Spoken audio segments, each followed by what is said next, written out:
नमस्कार, मैं प्रियंका बनिया और आप देख रहे हैं प्रथम न्याय। आज हम मीरा रोड के टॉरेस कंपनी के बाहर खड़े हुए हैं। मीरा रोड में एक प्रकारे अशांति फैली हुई है। मीरा रोड फिर एक बार चर्चा में आ चुका है। कुछ दिनों पहले ही मीरा रोड में कुछ सनसनी खबरें हुई थी। उसके बाद फिर एक बार मीरा रोड चर्चे में आ चुका है। मीरा रोड के इस टॉरेस कंपनी ने कुछ करोड़ों का फ्रॉड करके वो अभी फरार है। यहाँ मीरा रोड के जो रहिवासी हैं, इन्होंने कुछ करोड़ों रुपए इस कंपनी में इन्वेस्ट किए थे और आज वो कंपनी बंद हो चुकी है और उनके सारे कर्मचारी आज फरार हैं। सोमवार सुबह से ही ये कंपनी बंद पड़ी हुई है। कहा जा रहा है लगभग 3,000 करोड़ रुपए का फ्रॉड मीरा रोड में हो चुका है। ये मीरा रोड का पहला फ्रॉड नहीं है। 3 साल पहले कई ऐसी कंपनियां मीरा रोड में थी जो इन्वेस्टमेंट के नाम पे लोगों के पैसे लेकर फरार हो रही थी। लोगों का यही कहना है, मीरा रोड में जो ये इन्वेस्टमेंट को लेके फ्रॉड चल रहा है, यहाँ पर पुलिस प्रशासन का ध्यान नहीं है। कुछ समय पहले ऐसी बहुत सारी केसेस हो चुकी थी, अभी भी चलती आ रही है। क्या पुलिस प्रशासन इस चीज़ पर ध्यान नहीं दे रही है? ये जो टॉरेस कंपनी है वो 2 फरवरी 2024 में सबसे जो मेन ब्रांच है वो दादर में सबसे पहले खुला था। उस ब्रांच को लोगों का अच्छा प्रतिसाद आने के बाद उन्होंने 6 और ऐसी कंपनियां खोली, जिसमें से उसकी एक कंपनी मीरा रोड और एक सानपाड़ा में है। लोगों के कई करोड़ों रुपए लेके ये कंपनी आज फरार हो चुकी है। और जब कोई नई इन्वेस्टमेंट कंपनी खुलती है तो उसके सारे जो पेपर्स होते हैं, जैसे बाकी जो लाइसेंस वगैरह होते हैं, वो पुलिस स्टेशन में उसका एक रिकॉर्ड किया जाता है। प्रशासन के पास उसका एक पूरा डिटेलिंग रहता है। तो लोगों का अब ये कहना है कि अगर प्रशासन के पास सारे पेपर्स है, सारे सबूत होने के बावजूद प्रशासन इस चीज़ पर जांच क्यों नहीं कर रही है? हर कंपनी जो इन्वेस्टमेंट कंपनी होती है या फिर जो बैंक्स होते हैं, वो लोगों को अपने इन्वेस्टमेंट पे 9% और 10% देती है, उससे ज़्यादा कोई कंपनी देती नहीं है। परंतु ये जो कंपनी है ये 44% दे रही थी लोगों को। अगर वो इतना परसेंट ज़्यादा इन्वेस्टमेंट पे अगर दे रही है, जो पुलिस और प्रशासन के नाक के नीचे इतना बड़ा घोटाला हो रहा है, ये उनके नज़रों के सामने क्यों नहीं आया?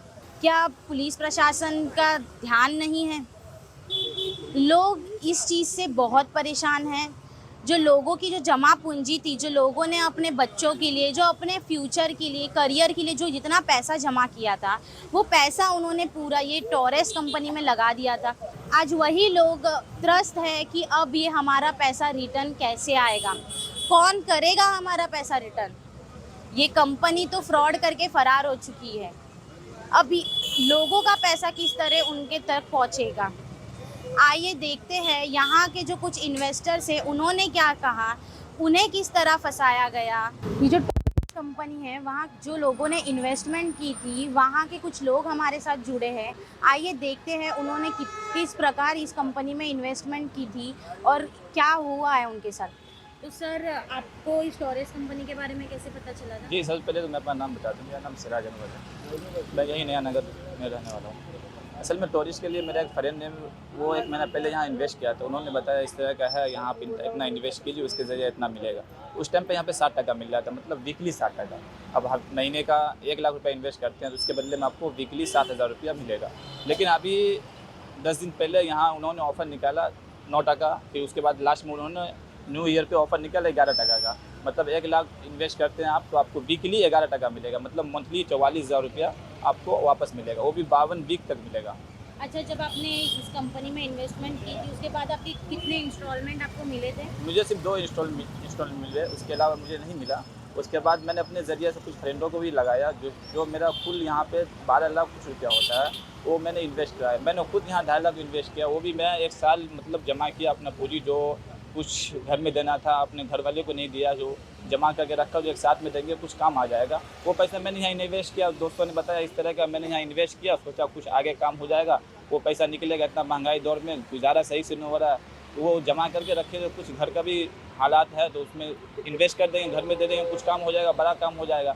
लेकिन वो पैसा हमारा चले गया। अब देखते हैं, आप लोग पे भरोसा है, सरकार पे भरोसा है, टीएमसी पे भरोसा है, जो गृह मंत्री है उन पे भरोसा है, जो कुछ रास्ता निकाले यहाँ का किस तरह से निकालना है नहीं निकाल। आप लोगों को कैसे पता चला कि ये जो टॉरेस कंपनी है वो बंद हो चुकी है? कल मंडे को यहाँ आना हुआ, संडे को मैंने खुद 8 बजे यहाँ लगा के गया, 7:50 पे मैं यहाँ से ऑफिस से निकला, लगाया, एक दोस्त का लगा करके गया। कल मंडे को फिर मैं सुबह मॉर्निंग में यहाँ 11:30 बजे करीब आया, देखे लोगों को जमावड़ा लगा हुआ, लेकिन यहाँ पे कोई भी मौजूद नहीं था। सिर्फ लोग थे जो अंदर में स्टाफ वगैरह काम करने वाले थे, वो लोग यहाँ पे नहीं थे। तो मालूम चला जो यहाँ नहीं है। फिर बाद में दादर से खबर है, जो इनका पुराना ऑफिस है जो 1 साल के करीब होने वाला था, वहाँ का मालूम चला तोड़फोड़ वहाँ हुआ है, मतलब ये यहाँ से वांटेड हो गया, निकल गया है। ये जो इन्वेस्टमेंट है वो किस चीज़ों में होती थी? गोल्ड में होती थी या डायमंड्स में होती थी? मतलब यहाँ अपने पास 2 प्रकार का था। ज्वेलर्स में अगर इन्वेस्ट करते हैं आप, तो मान लीजिए आप 8 लाख रुपए का इन्वेस्ट करते हैं ज्वेलर्स में, तो आपको 2% मिलेगा, वीकली 2% मिलेगा। और वही एक डायमंड मिला था, जो इस डायमंड का वैल्यू 10 रुपया भी नहीं है।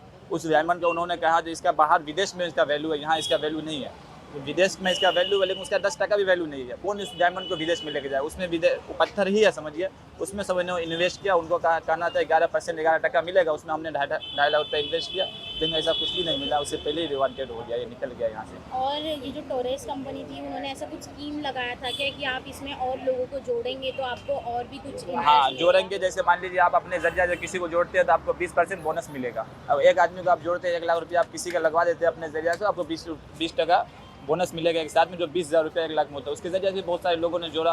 अभी कुछ देर पहले आप यहाँ पे एक अंकल थे, उन्होंने 50 इन्वेस्ट किए हुए थे, 50 लाख, वो अभी रो करके गए बहुत ज़्यादा। मैं यही दरख्वास्त करूँगा आपसे भी, मीडिया से भी, सरकार से भी, यहाँ के प्रशासन से भी, जो लोग यहाँ अंदर में काम कर रहे हैं तो उनका कोई ना कोई फोटोग्राफ है, उनका वीडियोग्राफ सबके पास मौजूद है, उनको थोड़ा ढूंढने की कोशिश किया जाए। उससे हो सकता है लोगों का बहुत ज़्यादा भला हो। बहुत सारे ऐसे लोग हैं जो अपने पूरे ज़िंदगी का जमा पूंजी इसके अंदर फूंक दिया, पूरे ज़िंदगी का जमा पूंजी। वो लोग आत्महत्या करने की भी बात करते हैं। मैं उनसे भी दरख्वास्त करूँगा इस तरह के फैसला न लें। इस तरह के फैसला लेना अपने लिए बेकार है और अपने परिवार के लिए सोचें। आगे जो भी काम करें सोच समझ के करें, मेहनत पे भरोसा रखें, इस तरह के फ्रॉडगिरी से नहीं।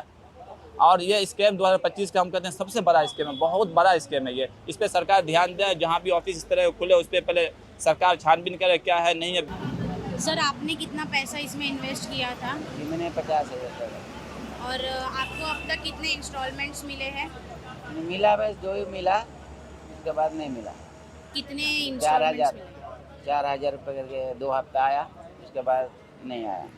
अच्छा, आपको इस इन्वेस्टमेंट्स के बारे में किस प्रकार पता चला? नहीं, मेरा पहचान वाला था, वो लोग ने बताया, वो लोग ने डाला, तो उन लोगों के साथ में बस मैं भी आ गया। अब मेरे कुछ ही सब मालूम ही नहीं। अच्छा, आपने जब आपको पता चला कि टॉरेस कंपनी है जो बंद हो चुकी है, ये लोग फरार हो चुके हैं, उसके बाद आपने पुलिस में जाके FIR की, पुलिस वालों का अब क्या कहना है? ये पुलिस अभी मैं तो गए नहीं, बाकी तो गए तो नहीं, लेकिन मैं जाने वाला था, लेकिन कोई मेरा साथ में हुआ नहीं, तो मैं नहीं गया। इसके लिए मैं नहीं गया।